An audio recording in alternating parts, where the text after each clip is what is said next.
Welcome to our second to the last of our sessions on the book. What if we get it right? Last week we had technical problems, so we uh, didn't meet. So what we're going to do today is go over the section that we would have gone over last week, as well as the next section, and then we'll just have one section left for our final session, which is next Wednesday. Um, Going back to the changing the rules.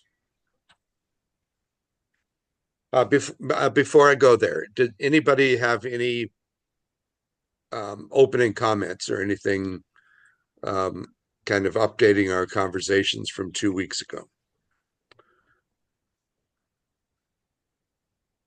If not, then let's go to the 10 problems and 10 possibilities on page 260. Did any of those jump out at you? Well, I think the last one did to me, that the 8 million registered voters who have environmental climate as their number one voting issue didn't vote in presidential elections. So that's sort of disheartening, that I agree with you, Janice. That's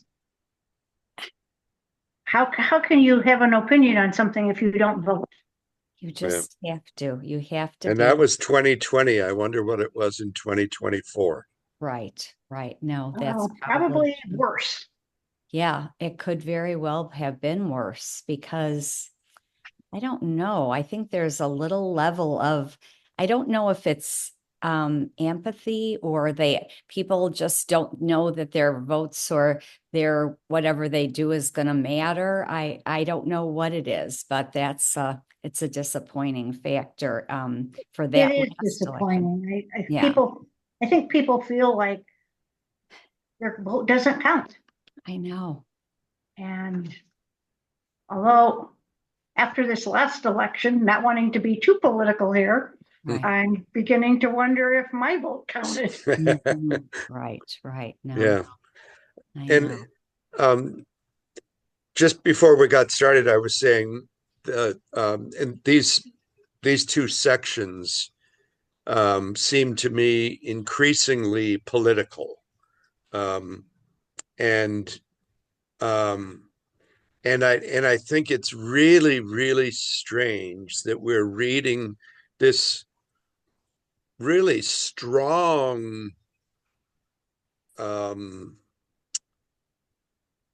argument for boldly going forward with environmental investment and all of this kind of stuff at exactly the same time we're reading and hearing we're not going to do any of that.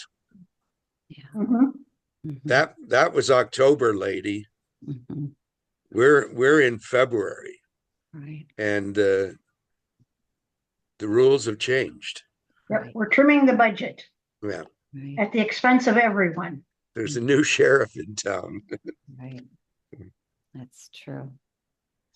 Ah, well, And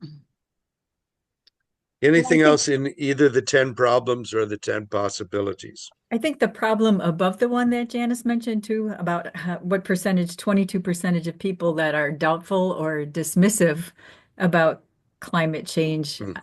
I know quite a few people like that in my family. And I think there's probably even more now after the last election. So, yeah. Yeah, it's just the kind of the momentum that you feel in these last two chapters Yeah. just hit up against a brick wall. right. Yeah, that's exactly right. And Where are we going now? it's almost absurd to be reading this, um, about where all we have to do is organize, build community around these and write op-ed pieces and so on. but it's really in the face of a hard reality Mhm. that has yet to be sorted out. Right.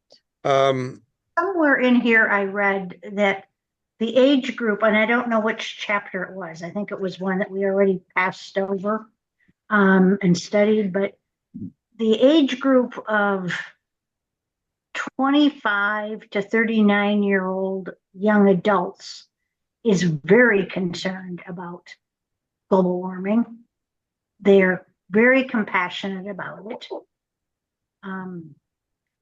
So where does this disinterest fit in? I'm I not think sure. Yeah, I think some of what's addressed in the interviews that are in these sections is the disenchantment and disengagement of many of those folks who are just trying to put food on the table for their families. They're working an extra job to be able to pay for private school for the kids because the public school they think is not good. Just it's a generation that is distracted by life. And of course, we would like to say, make sure that you understand the context in which you are living and your children are going to live. But that's asking a lot for people who are just Scrambling. Well, yeah, especially for people who are struggling. Yeah. Right. Because it's very difficult to go out on a limb to do things that are better for our world when you have to manage just the things in your own home. Just like we had all those people come to church that were from food pantries saying, how their families were struggling. There were so many families struggling just to make ends meet, feeding their, families and things. So then you aren't in a position to focus on things like the climate or the environment or ways to improve The that. main focus is on your day-to-day existence, your day-to-day living. Right. Yes. No, that's true. Yeah. And then also the culture, maybe the people that are younger than the group you mentioned, maybe they just seem to be rather separated. It just doesn't seem like the young people get together with causes. I mean, not that it was great when I was younger and they do protests and things, but yeah, the cell phones, it just seems so isolated. I mean, it just doesn't seem like they're congregating for issues like I think my generation did, that spoke out against things more. I don't know, maybe I'm wrong, but it just seems so separate when I see young people. And even when I talk to my friends that have children that just are in college or graduated, they just don't seem to be that part of groups or part of have that togetherness. Passionate about things. Right. Yeah. It just seems like, I don't know. It's a very different culture right now. And I think the cell phone is a big factor. The cell phone is wonderful, but it has its downsides too, just like everything else. Right. Right. Yeah. I saw that Governor Pritzker has proposed taking cell phones out of schools. Yeah, I saw that today. And, that's been an issue that's been up and down a lot. Yeah. And I know, there's two sides to it. The parents say, I want to have instant access. And of course, they're going to say, in these days of, in these times of shootings and so on, I want to know immediately if my kid's okay. And you get that. you get that. Um, But But- it's still, they can be distracting. yeah, I They think so. My daughter-in-law teaches seventh grade, and she says they're already in seventh grade. She has a box that they have to put when they walk in the classroom, they have to put their phones in the box. She says, I have heard of a lot of schools that are going back to that. That makes sense, yeah. That you can have your cell phone with you. You don't have to leave it in your locker, but when you're in the classroom and class is being conducted, it needs to be in this box. right. Yeah, my And son that's teaches okay. high school, and it's a problem. Yeah, It's definitely a problem. I don't think in his school, I don't think they require the kids to put the phones in the box because I think there's a issue with what if something happens to it, it breaks, they don't want to be responsible. So okay, yeah, it's a problem liability. having kids have their phones during tests and during lectures and yeah.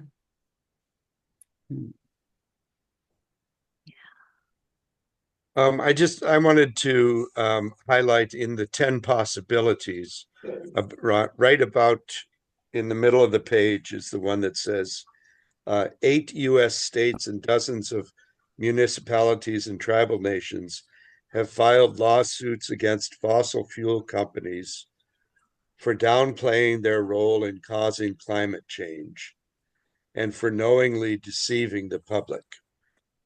And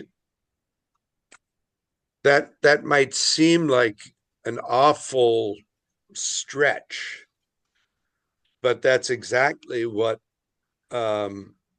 states and the federal government did with tobacco companies.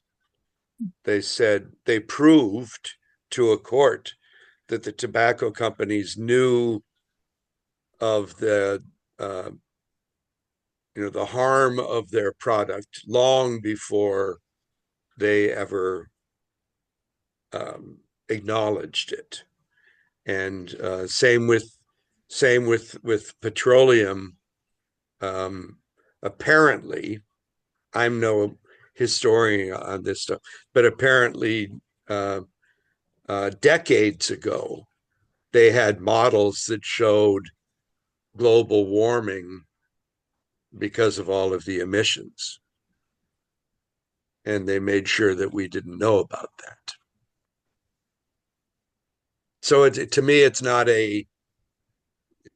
that far-fetched to say that they could be held accountable. And if you remember, in the tobacco settlement was billions and billions of dollars. Someone was Cheryl? No, I was just going to comment that it's just disheartening that people know that this is going on and nothing is done about it for years. It takes forever to bring a stop to it. Yeah. The other one that I wanted to point out was the one just below that. Montana, Pennsylvania, and New York have adopted green amendments to their state constitutions. About a year ago, a bunch of young people in Montana, I think it was high school students, sued the state of Montana, saying our Constitution guarantees, guarantees the right to clean air, and it's not happening. And it went all the way to this, I believe it went to the state Supreme Court, and the state Supreme Court says you're right, and ordered the legislature to adopt policies that would do exactly what that amendment said. Now, chances are, knowing the way things are kind of going in places like Montana, they'll take that amendment out of the Constitution sooner than they'll actually fund the kinds of programs needed to ensure clean air, clean water. All right, moving to the first of the interviews, negotiating and leapfrogging. Anything that in that first interview that you highlighted?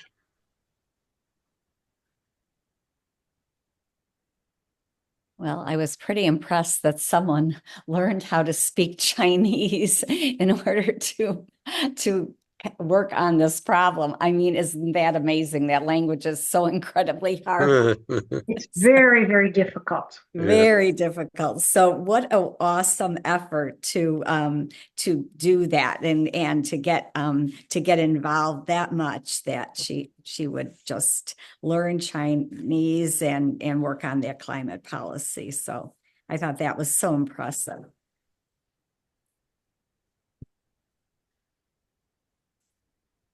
Yeah, I was interested in what she talked about China too, that they were one of the biggest emitters, but they also were kind of at the forefront of cleaning that up also.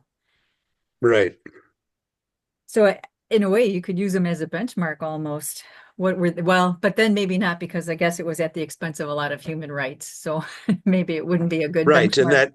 And that's part of what she raises in the interview is that unlike in America, where you have to incentivize certain behaviors, there you just said you're going to do it. Yeah. Or you or your family member is going to lose a job. And so it was coerced. People were coerced into doing the right things. Yeah. Whereas in our society, we have to be incentivized to do the right thing. It's always, what's in it for me?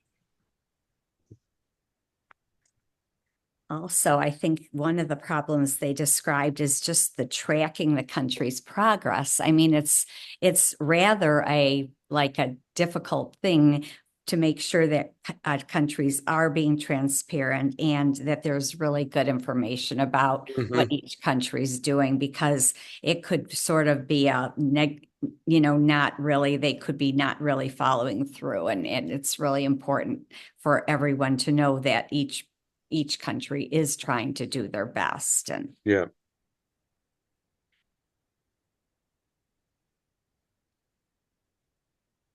And kind of at the heart of this conversation is on page 272, Ayana asks, what's the responsibility of rich countries whose development caused the climate problem to poor countries that are dealing with so many of the effects of it?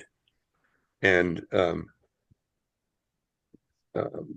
she goes on quickly to say we're all experiencing the effects, but some people are experiencing them much sooner and much more significantly already than most, for instance, city dwellers.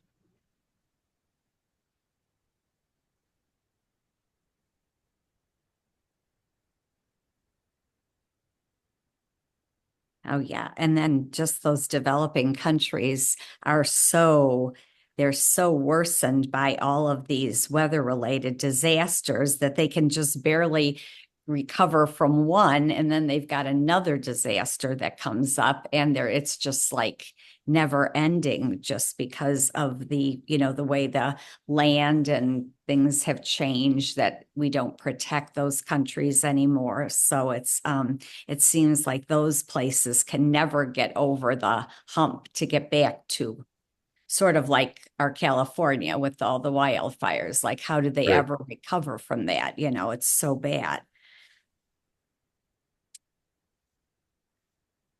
Well, if you jump ahead to the next section where it talks about They discuss the weather in the 10 problems on page 344. And that's in the community foremost section. Mhm. There is now a $1 billion weather climate disaster every 3 weeks in the US, causing financial hardships for 1 in 10 Americans.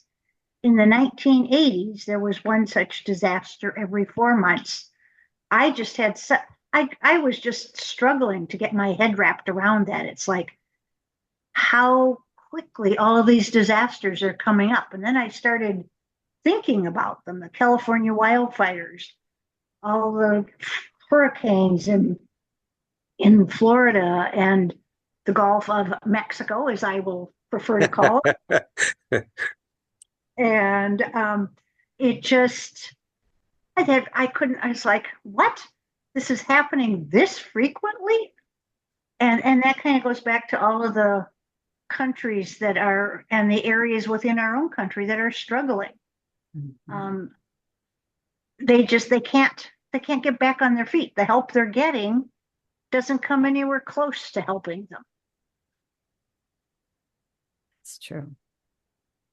I think that she talked about that in the beginning of the book, that maybe with climate change, the severity of some of these things isn't changing, but the frequency has gone way up. Right. Yeah. Yeah. Terry is just joining us. Yep. Hey, Terry. Hello Jerry. there. Hello, everybody. I apologize for being late. We're glad you joined us. Okay. So we're just meandering through these two sections. Mhm. Anyone have other things that you highlighted from either of the two sections?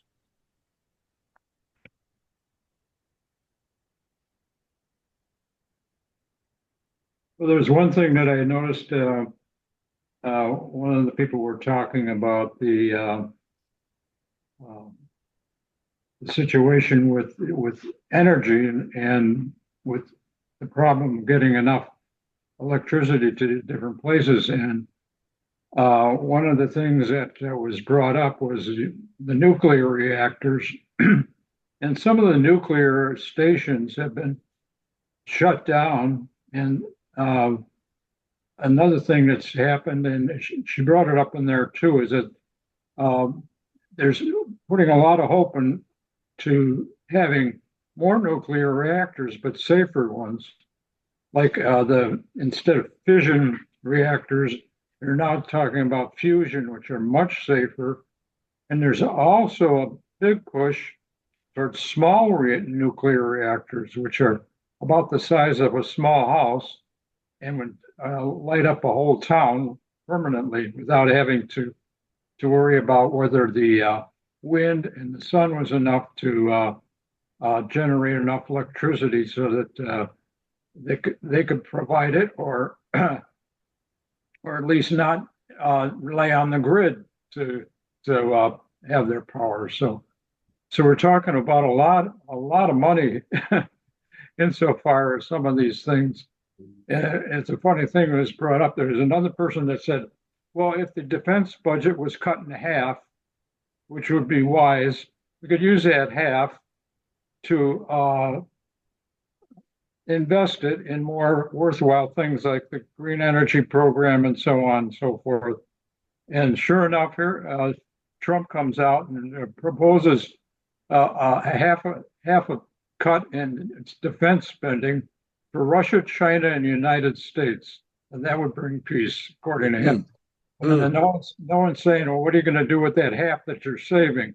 Is that going to be just not spent, or is it going to be invested in other things that need to be done? Did he say that today? Did he make that proposal today? It was actually yesterday. Huh, I didn't hear that. Yeah. He's always got something new, doesn't he? Oh, yeah. Every day. Every single day.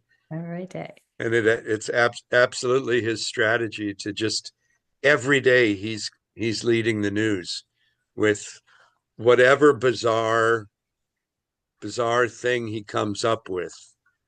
And then all the news follows follows the story, and they interview each other about, is this constitutional? Can this be done? Is this feasible? And then he's totally got the story for the night.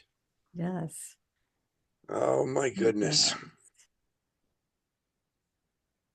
One of the things in that earlier, the interview with that Kelly person, I was struck by kind of the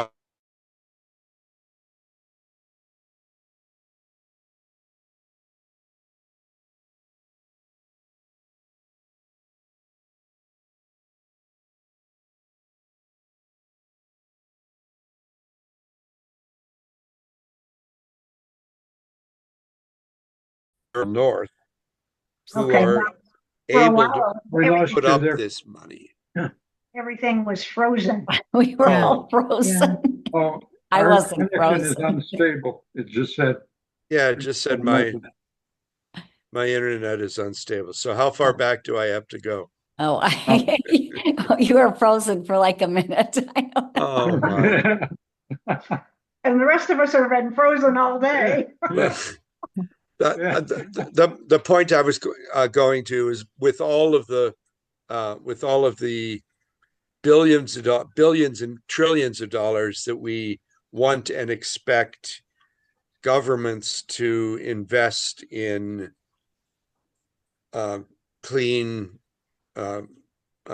projects and so on. She says by far most of the money in the economy is in the private sector.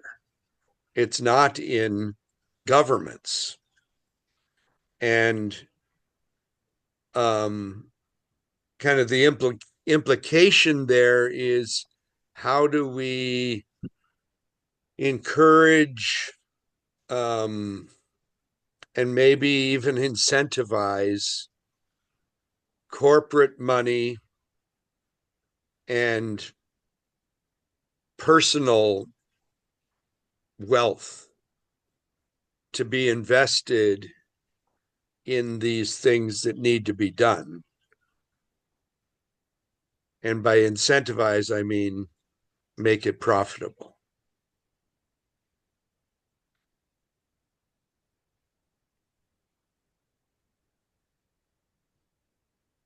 Anything else that you have highlighted?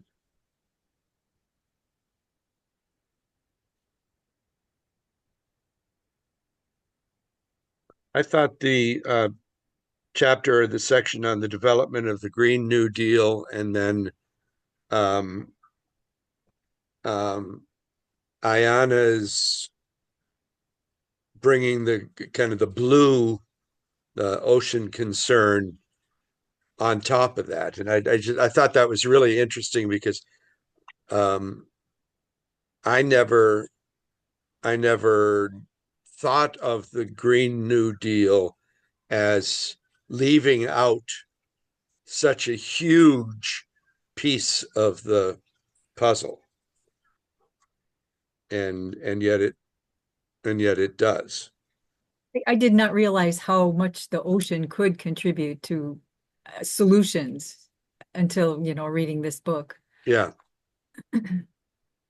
We And tend to forget how Yeah. vast the oceans are. Yeah. Well, just for like water, there's a lot of countries that are really water begging, water shortage, Deprived. especially Yeah. along the ocean fronts. They have desalination plants that convert salt water from the ocean to fresh water. I think My understanding of that is that requires a lot of electricity. Oh yeah, it does. Yeah. That it's not a, and again, depending on where your electricity is coming from, it's not necessarily an environmentally friendly thing to do. But not having water to drink is also not There was another thing conducive. that came up in that Popular Mechanics article was that several countries, especially in Africa and Northern Africa, and places where there's great shortage of fresh water, and a lot of it is dependent on these powerful units to desalinate. And there's another couple other companies that are developing desalination equipment that runs on nuclear power Hmm. and also feed into the grid, but mostly for the desalination. And there's very little cost after manufacturers, very little cost because they only have to refuel once every 8 or 9 years. Hmm. But that's a smaller units. That's or something we would like provide water for like a small area. Right. We had at our first Living Green Expo 3 years ago, we had a guy Oh who yeah, had developed this. It was a water purifier for place, and it was about the size of a suitcase for places where they had water, but it wasn't drinkable water. And it had a solar panel. It was powered, but you put in like a gallon or 2 gallons of water, and over the course of, I think it's overnight. No, it must have been over day because it was solar powered. yeah. I think that But was one of the first green yeah, events. yeah, Yeah. and again, that would be like for an individual or a Yeah, small household. yeah. But that kind of idea, I think, seems feasible. Other comments from anything that you read in these sections? I think the one after that, the see you in court, I was kind of encouraged because she was saying that, just by enforcing the laws that we have now to protect nature, we could make a lot of progress. But we're not there yet, I guess. Right.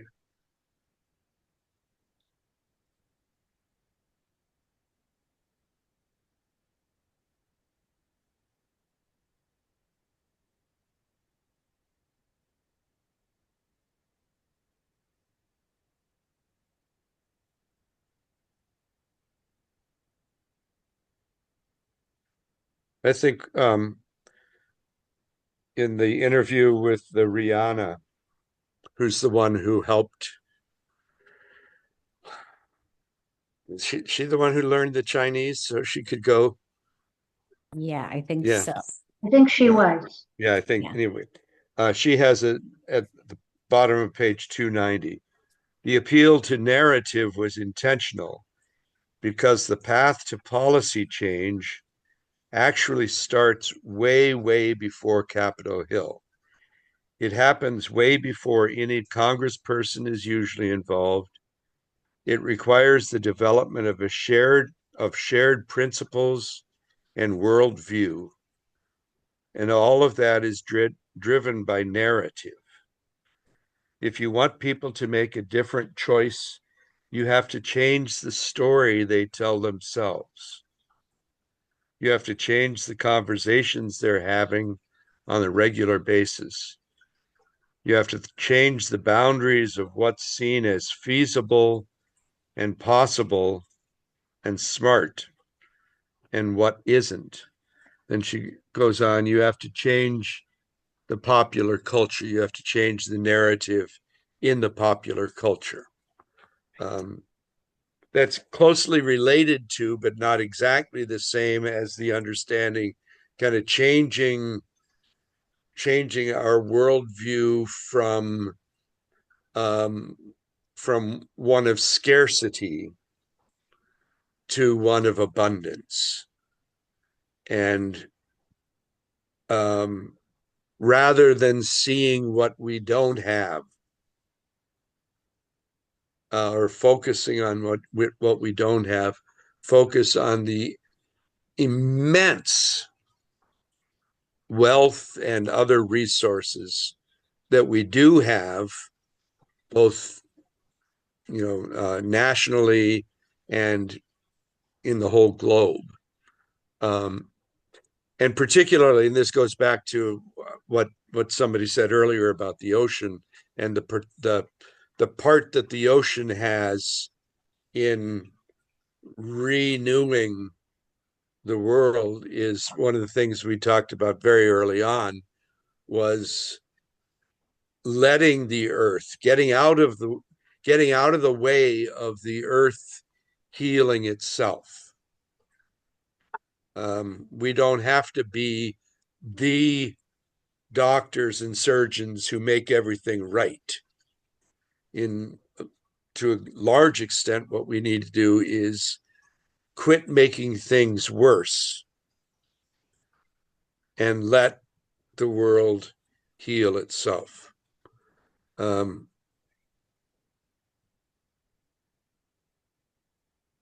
that's I think one of the important learnings.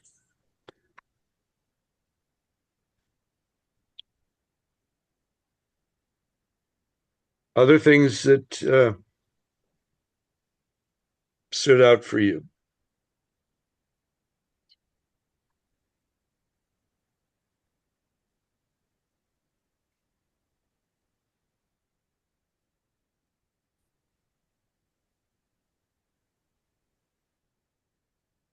Oh, I just thought I was looking for one specific thing and now I just finally found it.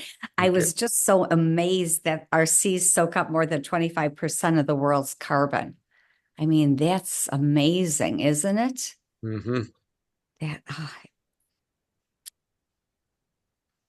What was that again, Jess? 25%? Yeah, it said that this is despite the fact that our seas soak up more than 25% of the world's carbon. So in other words, the seas are so important for us, Oh, yeah. So-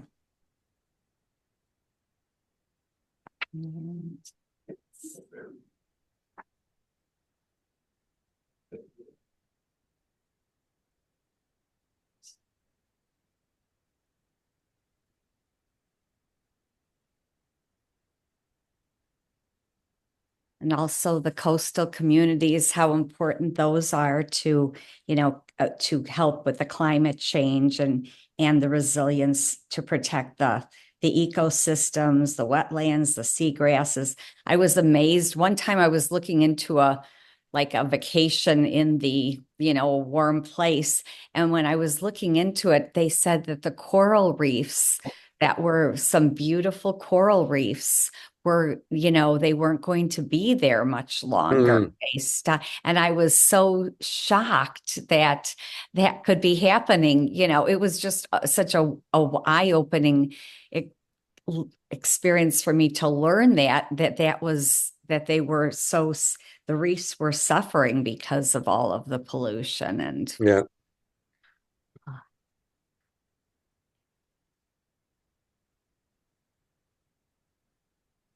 It was interesting. In one place in here, I learned what a mangrove was. yeah.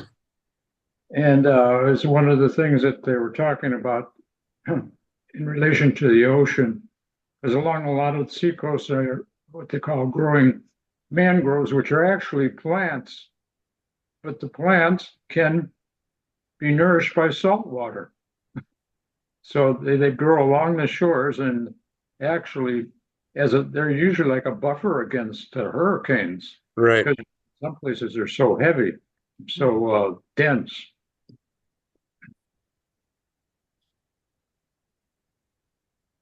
I don't know if I've ever seen that. They're amazing plants, and they grow very, very big also. Yeah. But what they, Like a what, tree. Yeah. yeah, what they're really good at is they have these big exposed roots Yeah. that just wherever, however high the water is, that's okay for the roots. The roots go way deep, and they're holding the land in place. This intricate network of mangrove roots, and then the trees can get just really, really big. Interesting. There are a lot of them in southern Florida. Yeah, This matter of mangrove area. It's like a park. and what they did along a lot of particular, I think the mangroves don't live where the Gulf is, but they live in that swampy area that's between the Okeechobee. barrier islands and the mainland, Yeah, and they tend toward the mainland. yeah. But that's in that water that is salty, but not as salty as the ocean or Right, even the Gulf of Mexico. or brackish or whatever. Yes, brackish. And that's where they thrive. And again, they are kind of by nature, designed to hold in the land that is the mainland.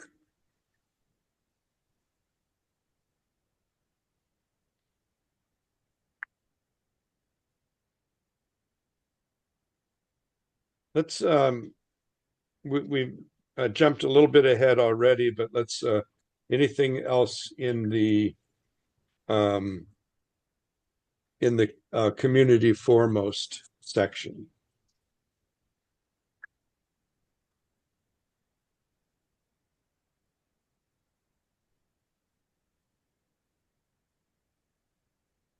Yeah, there's one person made a comment somewhere along here that a lot of the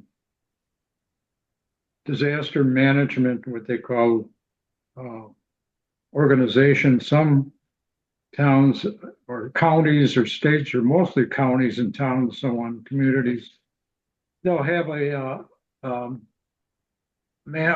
disaster management office of some kind or organization, and some of them are so underfunded and under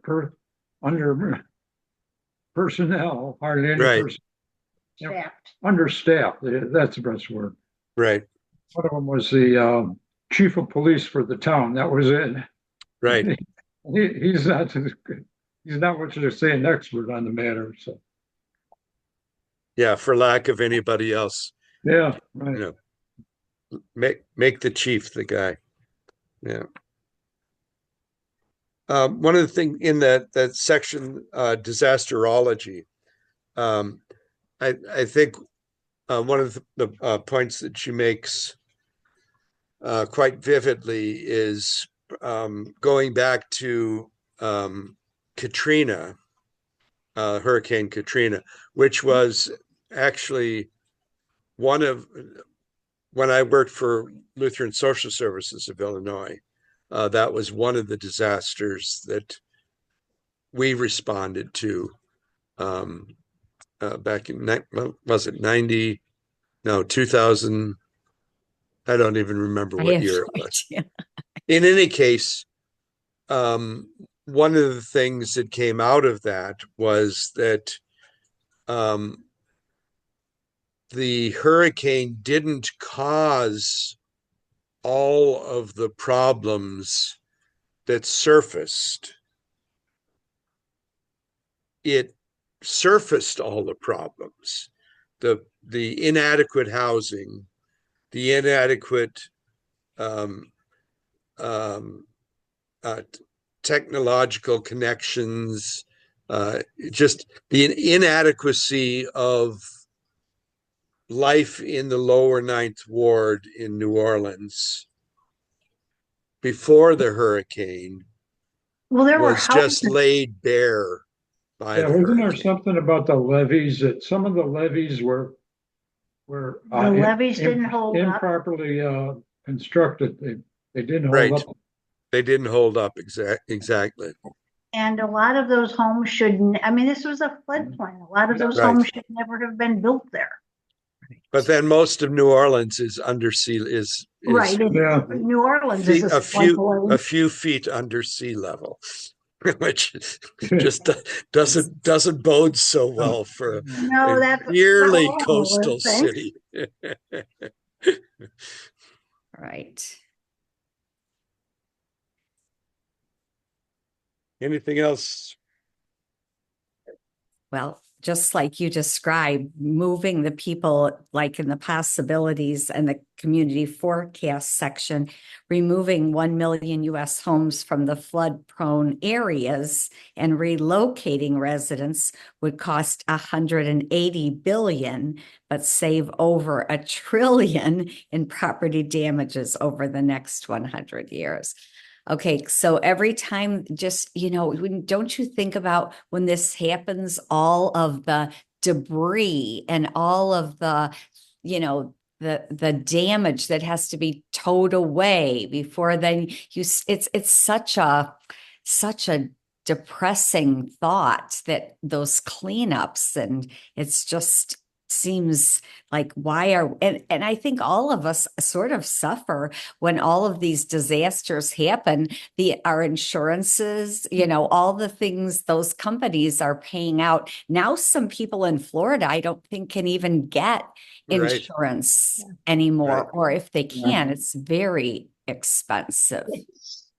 I was down in Sarasota visiting our son in August, and it was about a week after the two hurricanes went through.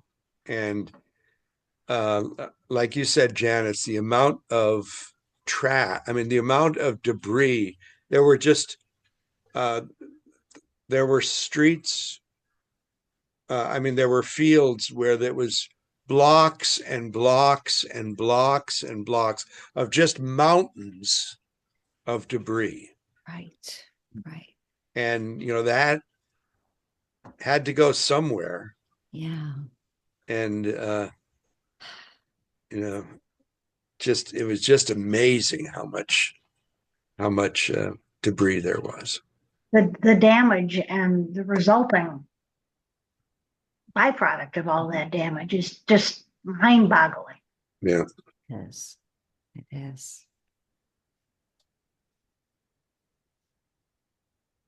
Our daughter, or soon-to-be daughter-in-law, is a sportscaster in Sarasota, but they haven't been able to get back into their studio since Wow. this was in, when was it?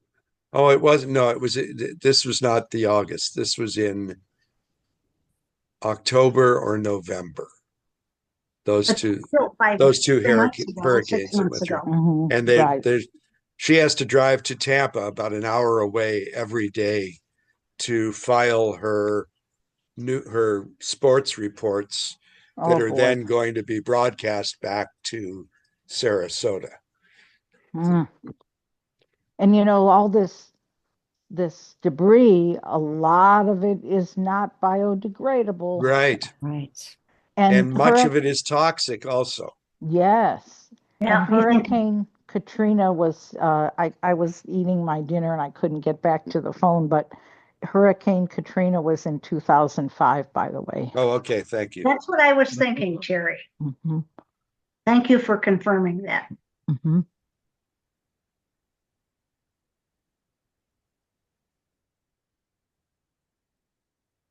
Anything else from that second to the final section?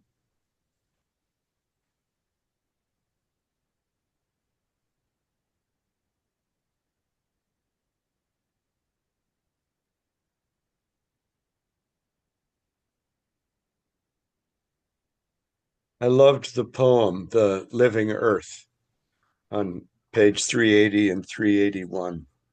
It just really spoke to me.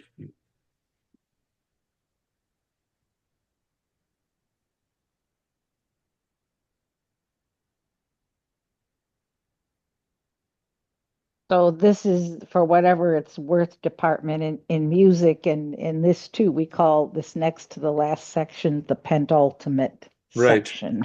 Right.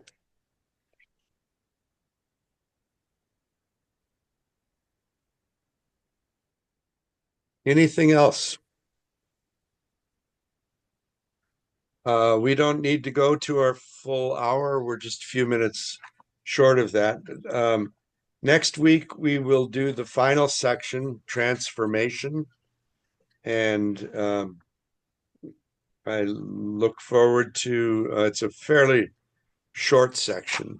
I look forward to sharing our comments next week when we'll also just have some time at the end to talk about the whole book or the book as a whole. I'm wondering, personal privilege here.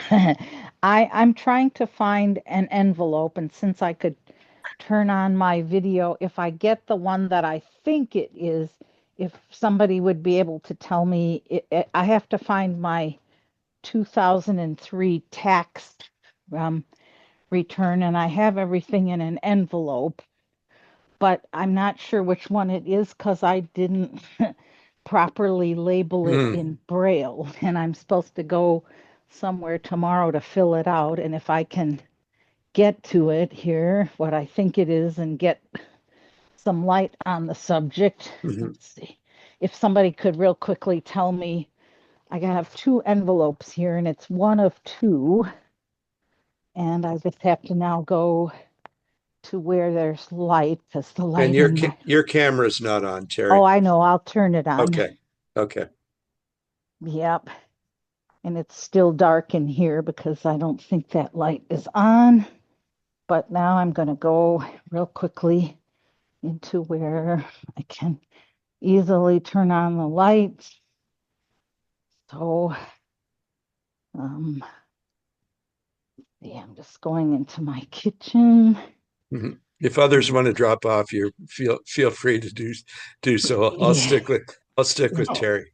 It doesn't. Yeah, I don't have anything to hide. Let's see here. Let me put them on the counter. Okay. So let me see. Oh, come on. Getting this chair out of the way. Let's see. So I don't know. Can you read? I think I have the camera. Pointing the right way. I can't read anything. Not yet. Oh. Can you turn it maybe a little?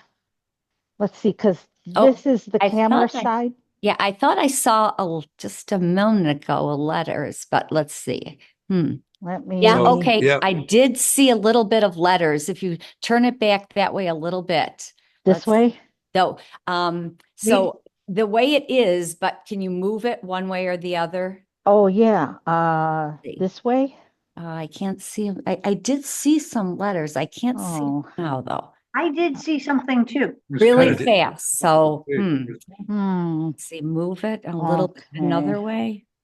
Let's see. Well, because I thought he wrote it on the back side of the. Let me see if there's anything on the front side if he wrote it on there.